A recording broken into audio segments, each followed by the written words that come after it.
میں میڈیا کے تمام دوستوں کا بہت مشکور ہوں کہ بڑے مختصر وقت نوٹس پہ آپ سب یہاں آج اس پریس کانفرنس کی کوریج کے لیے جمع ہوئے ہیں۔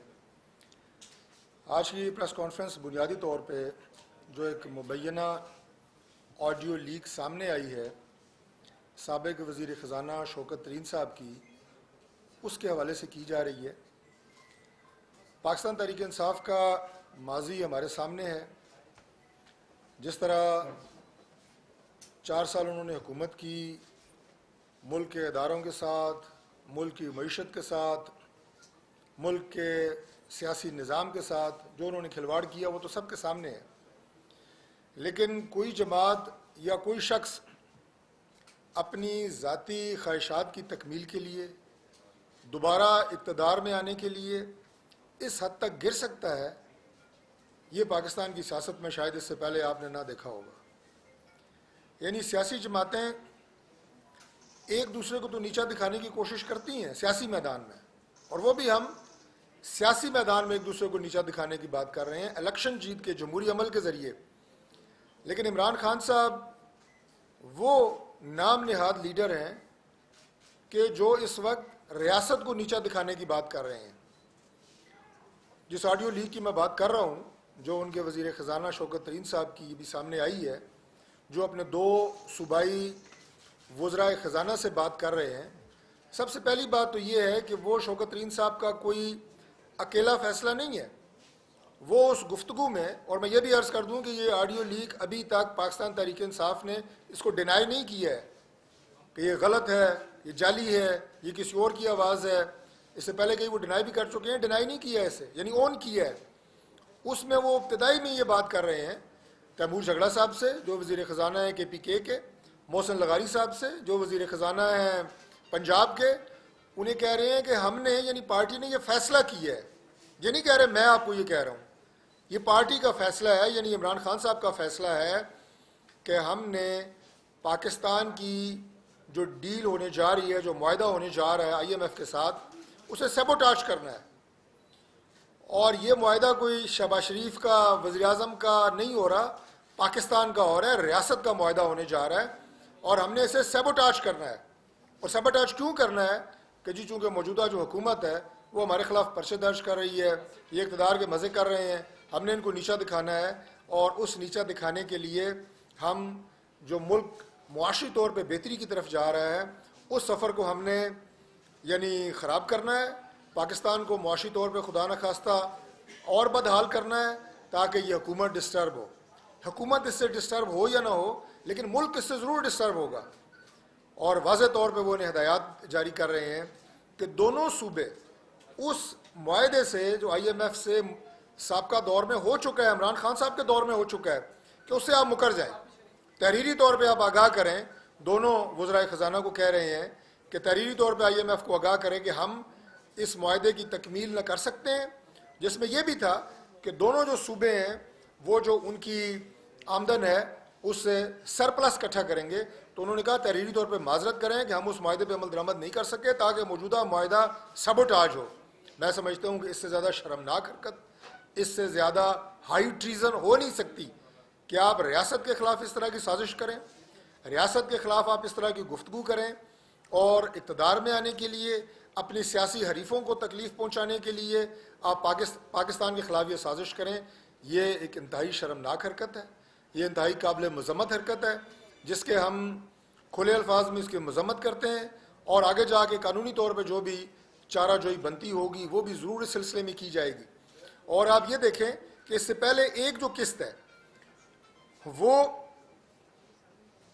شہباز گل کی شکل میں آپ کے سامنے آئی ہے، وہ بھی کوئی شہباز گل کا اکیلا فیصلہ نہیں تھا۔ جو گفتگو انہوں نے کی، جو پاک فوج کے جونیئر افسران کو انہوں نے ترغیب دی کہ آپ اپنے سینئر افسران کا کہا نہ مانیں، اور ان کے ہر آرڈر کو اپنے دل اور دماغ پہ سب سے پہلے آپ اس کا جائزہ لیں۔ میں کہتا ہوں کہ کوئی چھوٹی سے چھوٹی آرگنائزیشن کیا وہ اس انداز سے چل سکتی ہے کہ جو بھی سینئرز جونیئرز کو آرڈر دیں وہ ہر آرڈر کو اپنے دل اور دماغ کی روشنی میں پڑھنا شروع کر دیں، اور خاص طور پہ پاک فوج جیسا ادارہ کہ جو آپ کی وطن کی سرحدوں کی حفاظت کرتا ہے، جو جوان اور افسران اپنی جانوں کی نذرانے دیتے ہیں، ہمارے لا انفورسنگ ایجنسیز، ہمارے سول لا فورسز، پولیس، یہ سارے اداروں کی میں بات کر رہا ہوں، اور فوج کی بالخصوص کیونکہ سرحدوں کی حفاظت ان کی ذمہ داری ہے، ان کے تمام جونیئر افسران اگر اس فارمولے کے اوپر چل پڑیں کہ ہم اپنے سینئرز کا حکم ماننے سے پہلے خود اس کا جائزہ لینا ہے، تو کیا کوئی ادارہ قائم رہ سکتا ہے؟ یہ بھی ایک بہت بڑی سازش ہے کہ آپ پاکستان کے سب سے مضبوط ادارے کو آپ کمزور کریں، کھوکھلا کریں، خدا نخواستہ. اور یہ اس کی دوسری قسط ہے جو آج آپ نے دیکھی ہے. ان لوگوں کا اصل چہرہ آپ کے سامنے آ رہا ہے، ان لوگوں کی عزائم آپ کے سامنے آ رہے ہیں. عمران خان صاحب نے تو بنیادی طور پہ میں کہتا ہوتا ہوں کہ سب سے زیادہ جو پاکستان کا نقصان کیا وہ یہ ہے کہ نوجوان نسل کو جس طرح انہوں نے ورغلایا، جس طرح نوجوان نسل کی اندر انہوں نے زہر بھرا، اینگر اور غصہ اور جھوٹ کی بنیاد کے اوپر. آپ دیکھیں کہ اس سے پہلے کیا نعرہ لگتا تھا عمران خان صاحب کا؟ تبدیلی کا نعرہ تھا. حقیقی تبدیلی آ رہی ہے. 4 سال میں لوگوں نے مکمل طور پہ دیکھ لیا کہ یہ نالائق اور نااہل لوگ ہیں، یہ صرف اقتدار کے بھوکے ہیں، اور یہ کسی ایجنڈے پہ ہیں. تھوڑی سی بات اس پہ میں کروں گا. یہ کسی ایجنڈے کے اوپر ہے. اب تبدیلی کا نعرہ ختم ہو چکا ہے. اب عمران خان صاحب کو جب آپ دیکھیں گے کہیں گے میں غلام نہیں ہوں، میں حقیقی آزادی کی بات کر رہا ہوں. اللہ تعالیٰ کے فضل سے پاکستان حقیقی طور پہ آزاد ہے، ایک آزاد ریاست ہے. خدا نخواستہ ہم نہ کسی کے غلام ہیں، نہ کوئی ہمیں غلام بنانے کی کوشش کر رہا ہے، لیکن آپ کے پاس اور کوئی نعرہ ہی نہیں ہے. اور جس آپ حقیقی آزادی کی بات کر رہے ہیں جس ملک کے لیے، اس ملک کی جڑوں کو آپ کھوکھلا کر رہے ہیں. آپ کی پارٹی اس ملک کی جڑوں کو کھوکھلا کر رہی ہے، آپ اس ریاست کو کمزور کر رہے ہیں. یہ پاکستان تحریک انصاف کا، یہ عمران خان صاحب کا اصل چہرہ ہے جو اللہ تعالیٰ کی ذات ان کو بے نقاب کر رہی ہے. ان کے عزائم نہ اس ملک کو ترقی دینے کے ہیں، نہ اس سسٹم کو مضبوط کرنے کے ہیں. اور جو میں نے ایجنڈے کی بات کی ہے، میں ذاتی طور پہ متفق ہوں کہ پاکستان کی ریاست کے خلاف عمران خان کی شکل میں ایک ایسی سازش ہے جو آہستہ آہستہ اس کو آگے بڑھا رہے ہیں، اور جس کی کڑیاں اب آپ کو آہستہ آہستہ نظر آ رہی ہیں. وہ شہباز گل کی صورت میں ہوں، وہ آپ کو آج کی اس جو آڈیو لیک ہے اس کی شکل میں ہوں کہ آپ ملک جو مستحکم ہو رہا ہے. خدا نخواستہ پاکستان کے بارے میں بات کی جا رہی تھی جب پاکستان مسلم لیگ نون اور اتحادی جماعتوں نے حکومت سنبھالی کہ ملک ڈیفالٹ کرنے جا رہا ہے، ملک سری لنکا بننے جا رہا ہے. خدا نخواستہ وہ ملک اگر معاشی طور پہ مستحکم ہو رہا ہے، مضبوط ہو رہا ہے، تو آپ اس معاہدوں کو سبوٹاج کر رہے ہیں، آپ اس معاہدوں کو ختم کرنے کی کوشش کر رہے ہیں. تو یہ سازش کیا مسلم لیگ نون کے خلاف ہے؟ کیا یہ شہباز شریف کے خلاف ہے؟ پاکستان کے خلاف یہ سازش ہے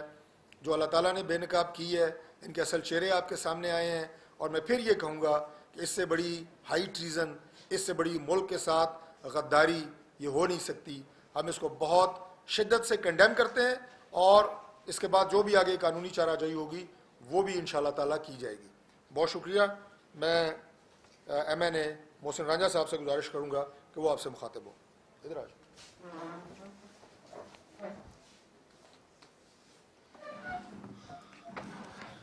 بسم اللہ الرحمن الرحیم. آج جب ہم نے یہ ان کی ویڈیو بلکہ وہ آڈیو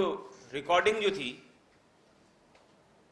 وہ سنی، جس کے بیچ میں شوکت ترین صاحب جو ہدایات دے رہے تھے پارٹی کے چیئرمین کی طرف سے اور پارٹی کی اعلیٰ قیادت کی طرف سے، تحریک انصاف کی اعلیٰ قیادت کی طرف سے، اور ایک میٹنگ کا حوالہ دے رہے تھے جو 1 دن پہلے ہوئی، اس میٹنگ میں جو فیصلے ہوئے وہ فیصلے جو تھے وہ کمیونیکیٹ کیے جا رہے ہیں. وزیر خزانہ جھگڑا صاحب جو ہیں، تنویر صاحب، ان کو KPK میں، اور وہی فیصلے کمیونیکیٹ کیے جا رہے ہیں محسن لغاری صاحب وزیر خزانہ پنجاب کو. اور اس کے بیچ میں ان کو کہا جا رہا ہے کہ آپ وہ خطوط لکھیں، اور وہ خطوط لکھیں، اور اس کا مقصد جو بیان کیا جا رہا ہے کہ پاکستان کا جو IMF کے ساتھ جو معاہدہ ہونے جا رہا ہے وہ معاہدہ جو ہے وہ نہ ہو سکے اور وہ معاہدہ ناکام ہو جائے. اور اگر وہ معاہدہ ناکام ہو جاتا ہے تو ان کے جو بدلے کی آگ ہے، جو ان کے عزائم ہیں، وہ ان کے پورے ہو جاتے ہیں. تو یہاں پر آپ یہ دیکھیے کہ وہ جو عزائم لے کے چلے ہیں وہ عزائم پاکستان کی جو سلامتی ہے، پاکستان کی قومی سلامتی ہے، اس کے لیے خطرہ ہے. جس طریقے سے وہ عزائم حاصل کرنے کی کوشش کر رہے ہیں اور جو وہ متعلقہ وزیر خزانہ سے کروانا چاہ رہے ہیں شوکت ترین صاحب عمران خان کی ہدایت کے مطابق، وہ تو سیدھی سیدھی اس ملک اور قوم کے ساتھ غداری ہے. آپ ان لوگوں کا تحریک انصاف کا ٹریک ریکارڈ نکال کے دیکھیں، اور ٹریک ریکارڈ تب شروع کریں کہ جب ان کے پاس فورن فنڈنگ آنی شروع ہوئی. تو 2008 کے بیچ میں جب ووٹن کرکٹ کلب میں اور جب وہاں سے برطانیہ میں اور بین الاقوامی ممالک سے انہوں نے وہ چندہ کے نام پہ پیسے اکٹھا کرنے شروع کیے اور وہ ڈائریکٹ تحریک انصاف کے اکاؤنٹ میں آنے شروع ہوئے. وہ وقت تھا جب پاکستان سی پیک سائن کر رہا تھا، سی پیک نیگوشیٹ ہو رہا تھا، اور جیسے جیسے وہ نیگوشیشنز ہو رہی تھی ان کے پاس پیسے ان کے اکاؤنٹس میں آ رہے تھے. 2008 سے 2013 وہ عرصہ ہے جس کے بیچ میں وہ بینک اکاؤنٹس جو ہیں، اور انہوں نے جو گوشوارے الیکشن کمیشن میں ظاہر کیا اور جو سرٹیفکیٹس وہاں پہ داخل کرائے گئے ان میں ان اکاؤنٹس کی انفارمیشن نہیں دی جاتی. 2013 کا انتخاب ہو جاتا ہے. 13 کے انتخابات کے بعد سی پیک جو ہے وہ اپنے فائنل سٹیج پہ پہنچتا ہے اور چائنا کے صدر کا پاکستان میں جو دورہ ہے وہ جو ہے اس کی شروعات ہوتی ہے. اور جب وہ دورہ شروع ہوتا ہے تو ہونے کی تاریخ سے ایک دن پہلے پتہ یہ لگتا ہے کہ عمران خان صاحب اپنا پورا دھرنا لے کے ڈی چوک میں پہنچ جاتے ہیں. اور ان کے ڈی چوک میں آنے کی وجہ سے پاکستان کا جو سی پیک کا معاہدہ ہے جس میں پاکستان میں اربوں ڈالر کی سرمایہ کاری ہونے جا رہی ہے، جس سے پاکستان کی معیشت میں مستحکم ہوگی، جس سے پاکستان کے جو معاشی استحکام ہے وہ پیدا ہوگا، وہ سارے کا سارا جو معاہدہ ہے وہ معاہدہ جو ہے اس کو ناکام کرنے کی کوشش کی جا رہی ہے. اور تحریک انصاف کے لوگ وہاں پر بیٹھے ہوئے ڈی چوک میں اور چائنا کے صدر کا دورہ کینسل ہو جاتا ہے. ہم یہ بات بتانے کی کوشش کرتے ہیں پاکستان کی عوام کو.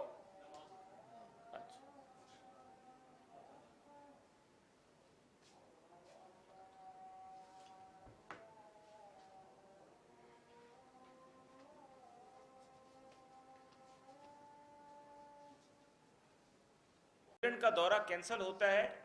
تو اس وقت عمران خان ڈی چوک میں کھڑا ہو کے بجلی کے بلوں کو جلا رہا ہوتا ہے اور پاکستان کے بیچ میں پیسہ جو ہے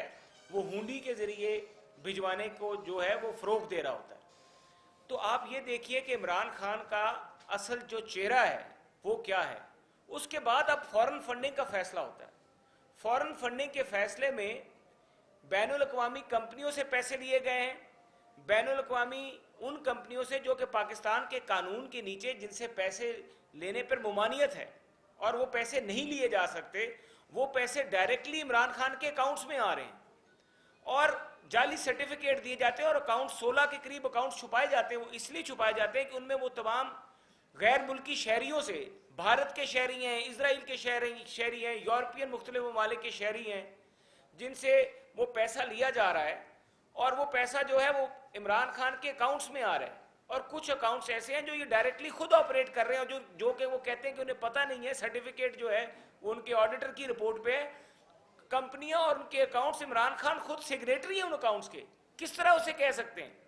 تو یہ وہ سازش ہو رہی ہے. اور پھر آپ دیکھیں کہ شہباز گل پاکستان کے، حتیٰ کہ شہباز گل کی میں سمجھتا ہوں کوئی حیثیت ہی نہیں ہے کہ جس بندے نے آج تک اپنے محلے میں بھی کوئی الیکشن نہ لڑا ہو، نہ بی ڈی کا ممبر رہا ہو، نہ کونسلر رہا ہو، نہ ایم پی ایم این اے کا الیکشن لڑا ہو، وہ اس کی حیثیت ہی نہیں ہے کچھ کہ وہ پاکستان کی افواج کے افسروں کو کہہ رہا ہے کہ آپ بڑوں کا کہنا نہ مانیں. تو یہ تو وہ باتیں، یہ تو وہ مقاصد ہے جو را کے ایجنٹس کرتے ہیں، جو کہ اس کے بعد جب شہباز گل کا وہ چلتا ہے کلپ اور وہ پورا انڈیا کے میڈیا میں اس کے اوپر گفتگو ہوتی ہے، ٹاک شوز ہوتے ہیں اور وہ خوش ہوتے ہیں کہ پاکستان کی ایک سیاسی جماعت کے جو ترجمان ہے وہ فوج کو اکسا رہے ہیں، جونیئر افسرز کو، تاکہ اس کی کوئی حیثیت نہیں. اور پاکستان کی فوج الحمدللہ ایک منظم اور دنیا کی بہترین فوج ہے. لیکن آپ وہاں سے دیکھیں اور اس کے بعد اب یہ واقعہ ہو جاتا ہے. تو میں یہ سمجھتا ہوں کہ یہ لوگ جو ہے، یہ سیاسی جماعت جو ہے، اس کا چہرہ جو ہے اب بے نقاب ہو چکا ہے. اور یہ شوکت ترین کی جو ٹیلی فونک گفتگو ہے جس میں وہ ہدایات دی جا رہی ہیں، ہم سمجھتے ہیں کہ یہ سب سے بڑی سازش ہے. یہ ملک و قوم کے ساتھ غداری ہے اور یہ جماعت جو ہے یہ نیشنل سیکیورٹی کے لیے تھریٹ ہے. Tehreek Insaf is a threat for national security of Pakistan. اور اس کے بعد اب پاکستان میں سمجھتا ہوں اور میں یہ امید بھی کرتا ہوں اور ہم حکومت میں بھی ہے کہ فوری طور پہ اس کے اوپر ایکشن لینا چاہیے. تحریک انصاف کو اور اس کے یہ جو 3 لوگ ہیں اور جو تحریک انصاف کی جو پارٹی کی سینٹرل ورکنگ کمیٹی کا جو اجلاس ہوا ہے جس میں یہ فیصلہ ہوا ہے کہ جو ہمارا معاہدہ طے پا رہا ہے اس معاہدے کے بیچ میں اس کو ناکام کرنا ہے. جتنے بھی لوگ شامل تھے ان سب لوگوں کے خلاف تحقیقات ہونی چاہیے, ان کے ٹیلی فون کے ریکارڈ چیک ہونے چاہیے کہ وہ کہاں سے ہدایات لے رہے ہیں, ان کے بینک اکاؤنٹس چیک کرنے چاہیے کہ وہ ان کی کہاں سے ان کے سورس آف فنڈنگ کیا ہے, ان کی اور ان کی فیملیز کی شہریت چیک کرنی چاہیے کہ کہاں کہاں پر ان کی نیشنلٹیز میں کہاں کہاں پر وہ ہیں اور وہ کہاں کے نیشنلز ہیں. تحریک انصاف کو یہ بھی اعزاز حاصل ہے کہ انہوں نے کابینہ میں فورن نیشنلز بٹھا کے رکھے ہوئے تھے اور ہم نے فورن نیشنلز کے اوپر بات بھی کی تھی, پارلیمنٹ میں بھی بولا تھا کہ جن لوگوں نے پاکستان کی ریاست کے ساتھ اور دستور کے ساتھ وفاداری کا حلف ہی نہیں اٹھایا, آپ نے ان کو کابینہ میں بٹھا دیے جہاں پہ پاکستان کی قومی سلامتی کے معاملات ڈسکس ہو رہے ہیں. تو یہ جماعت جو ہے جس کو پاکستان کے دستور کی, پاکستان کے آئین کی کوئی پرواہ نہیں اور نہ ہی پاکستان کے معاشی استحکام کی اور نہ ہی پاکستان کی سلامتی کی, تو میں سمجھتا ہوں آج بلکہ چیف جسٹس صاحب کو اس کا سو موٹو نوٹس لینا چاہیے کہ ایک سیاسی جماعت جو ہے جہاں پہ آئی ایم ایف ایک اس وقت پاکستان جو ہے وہ دیوالیہ ہونے کی طرف جا رہا ہے اور ہم سب کوشش کر رہے ہیں کہ پاکستان کو دیوالیہ ہونے سے بچائیں, جو کہ عمران خان کی معاشی جو پالیسیاں تھی جس کا نتیجہ تھا, اس کے بعد بھی ہم اگر کوشش کر رہے تھے کہ یہ نہ ہو, تو یہ اس جماعت کی جو یہ سیاسی یہ جو کوشش ہے جو ٹیلی فونک کانورزیشن سامنے آئی ہے, اس کے بعد میں سمجھتا ہوں ان کو غدار کہنے میں کوئی گنجائش نہیں رہ جاتی. یہ اس ملک کے, اس قوم کے غدار ہیں اور انشاءاللہ تعالی ہم سے جو کچھ ہو سکا اور ہم یہ سمجھتے ہیں کہ اس کے اوپر جو ایکشنز ہیں وہ بر وقت لینے چاہیے. اب میں انجم وکیل خان صاحب سے کہوں گا کہ وہ کچھ بات کر لیں.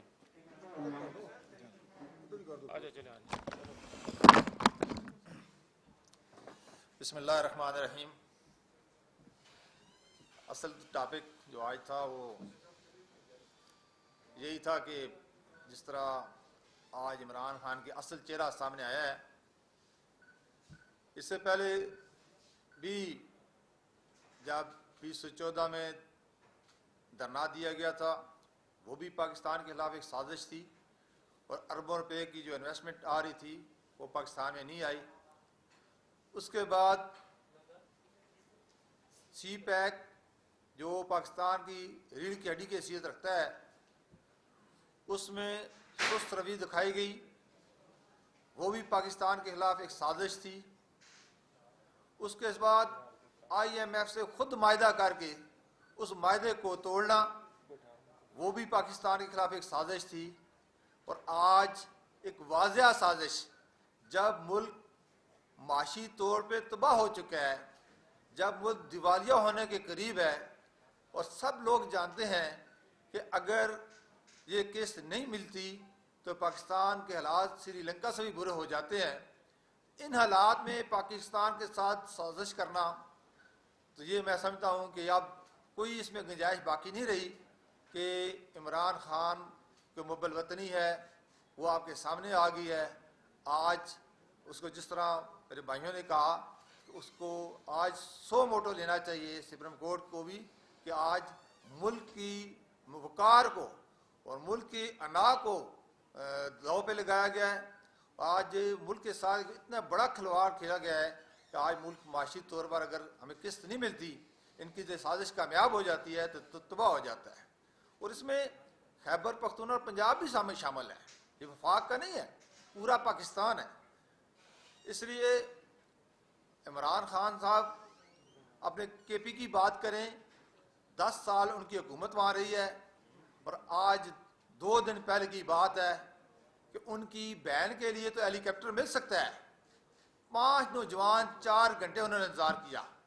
اور آخر میں وہ موت کے منہ میں چلے گئے. 4 گھنٹے ہیلی کاپٹر نہیں آیا. پوری دنیا نے اس سین کو دیکھا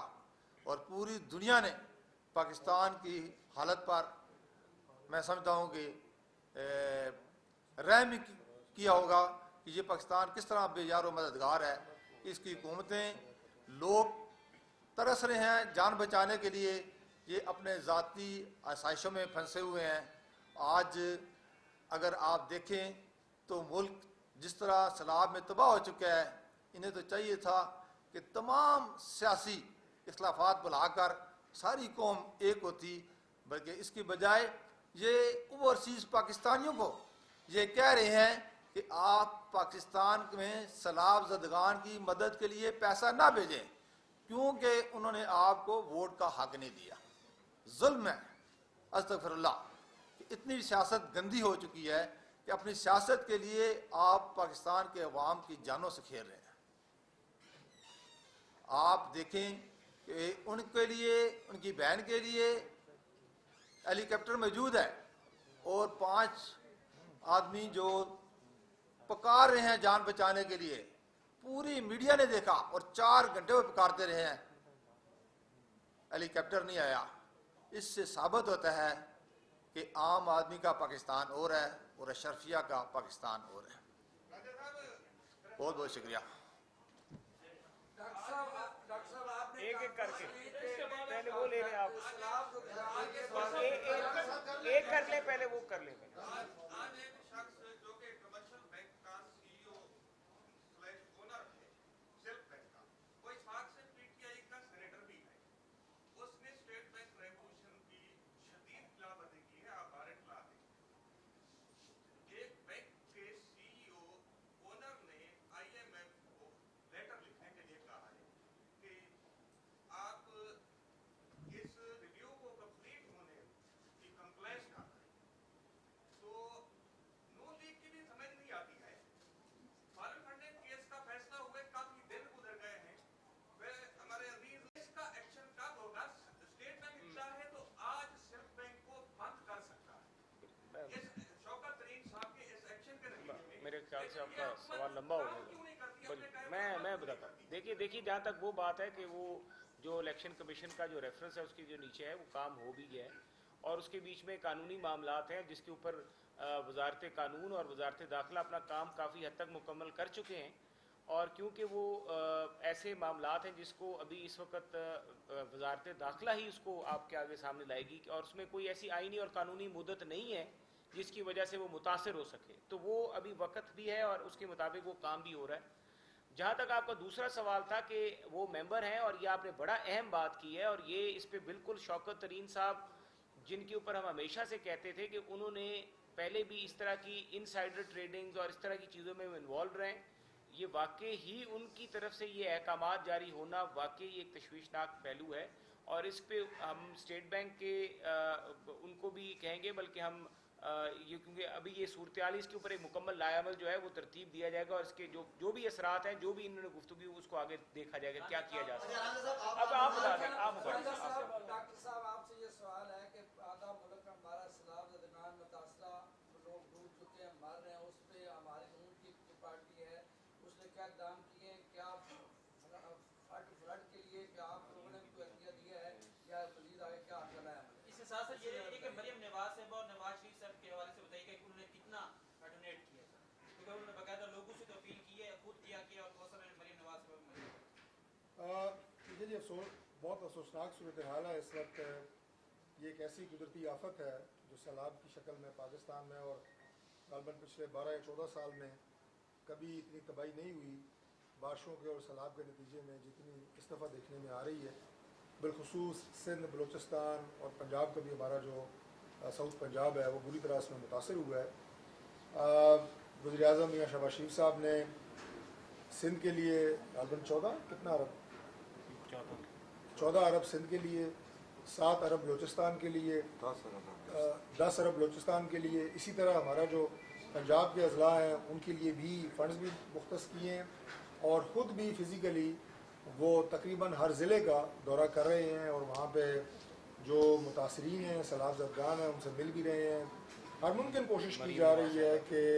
ان کی